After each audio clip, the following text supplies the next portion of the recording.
Hello and welcome to this third day online class of Civics Chapter 1 Power Sharing. I'm sure you have done your assignment and you are ready for today's session. As we all are clear about the ethnic composition of Belgium and Sri Lanka, now we will find out how they have accommodated it in power sharing. Let's begin with Sri Lanka. Sri Lanka established majoritarianism. Now, what is majoritarianism? It is a belief that majority community should rule the country whichever way they want it, disregarding the wishes and the needs of the minorities. After winning election in 1948, leaders of Sinhala community established dominance over the government by adopting many majoritarian measures. Number 1, the Act was passed in 1956, which recognized Sinhala as the official language, disregarding Tamil. In university positions and government jobs, preferences was given to Sinhalas only. Not only that, new constitution protect and foster Buddhism.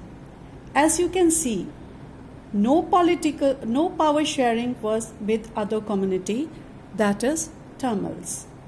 Now all this generated the feeling of alienation among Sri Lankan Tamils. What is alienation? It means the feeling of segregation or left out, or you can understand it like alag thalag feel karna. So, political rights were denied to them. Tamils felt that none of the major political party or the government is sensitive about their language, culture and religious belief. Even discrimination is done with them in getting jobs and other opportunities. Their interests were totally ignored. So, now what could happen in such a situation? We can imagine very well.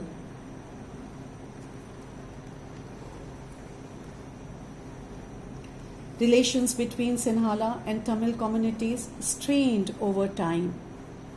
Sri Lankan Tamils launched a political party to fight for their rights.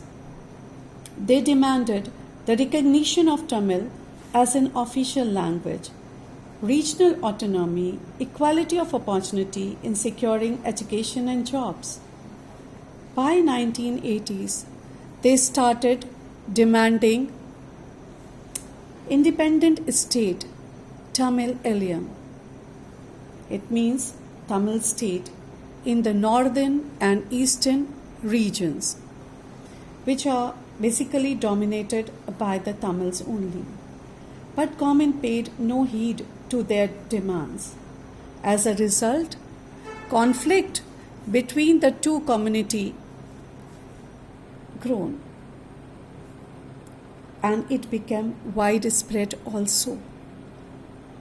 Soon it turned into civil war. What is civil war? It means violent conflict between different groups within a country. Thousands of people of both the sides lost their lives. They lost their livelihood. They were forced to leave the country as refugees. The civil war has caused terrible setback to social, cultural and economic life of the country. Very sad but true. This was the story of Sri Lanka. Now, what happened in Belgium, we will see in the part B of third video.